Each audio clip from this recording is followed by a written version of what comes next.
दिल्ली की राजनीति में एक बार फिर मुफ्त बिजली को लेकर बड़ा सवाल खड़ा हो गया है। अब तक अरविंद केजरीवाल की सरकार पर खर्च के आरोप लगते रहे, लेकिन अब चर्चा है कि मुफ्त बिजली पर केजरीवाल से भी ज़्यादा खर्च रेखा गुप्ता सरकार को करना पड़ सकता है। और वजह है अब तक का सबसे ज़्यादा बिजली बिल। दिल्ली से सालों से 200 यूनिट तक मुफ्त और 400 यूनिट तक सब्सिडी वाली बिजली योजना चल रही है। आप सरकार इसे आम आदमी को राहत बताती रही, जबकि विपक्ष इसे सरकार के खजाने पर बोझ कहता आया है। अब नई सरकार के सामने वही स्कीम जारी रखने की चुनौती है, लेकिन इस बार हालत पहले जैसे नहीं है। जानकारी के मुताबिक इस मामले में इस साल बिजली की मांग रिकॉर्ड स्तर पर पहुंची है। गर्मी जल्दी और ज़्यादा बढ़ी, एसी, कूलर और घरेलू खपत के भारी बढ़ोतरी हुई।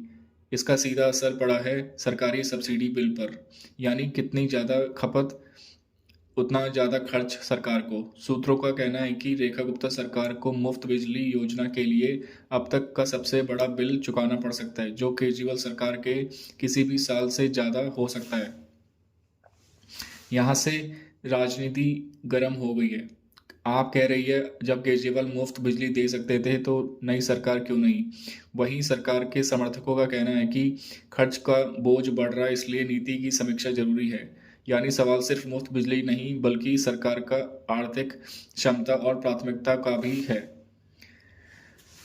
आम लोगों के लिए चिंता साफ है। क्या मुफ्त बिजली जारी रहेगी? क्या सब्सिडी में कटौती होगी या फिर बिजली के बिल बढ़ सकते हैं? फिलहाल सरकार की तरफ से कोई आधिकारिक बदलाव की घोषणा नहीं हुई है। तो कुल मिलाकर मुफ्त बिजली की योजना अब सिर्फ वादे का मुद्दा नहीं है, बल्कि सरकार के खर्च और भविष्य का रणनीति की बड़ी परीक्षा बन चुकी है। अब देखना होगा कि रेखा गुप्ता सरकार इसे बढ़ते खर्च को कैसे संभालती है। धन्यवाद।